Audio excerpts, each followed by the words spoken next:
Kita awali Borgol edisi kali ini, saudara, dengan informasi seorang karyawan di Palembang, Sumatera Selatan dianiaya pemilik perusahaan.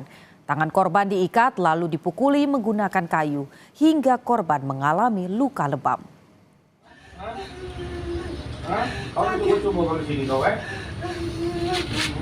Dengan kondisi tangan diikat, seorang karyawan salah satu perusahaan ini dianiaya pemilik perusahaan.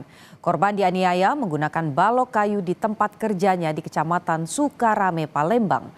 Meski telah meminta ampun dan merintih kesakitan, pemilik perusahaan tak memedulikannya.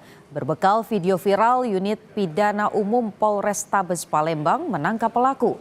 Motif dari penganiayaan ini, saudara, lantaran pelaku sakit hati karena korban disebut menggelapkan mobil truk perusahaan.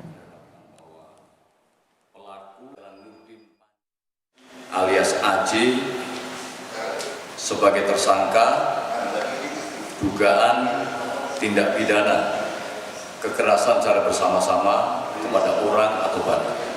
Pasal yang dilanggar pada kejadian ini adalah pasal 262 KUHP, Undang-Undang Nomor 1 Tahun 2023 tentang KUHP ayat 1 yang berbunyi telah melakukan kekerasan secara bersama-sama kepada orang atau barang di muka umum.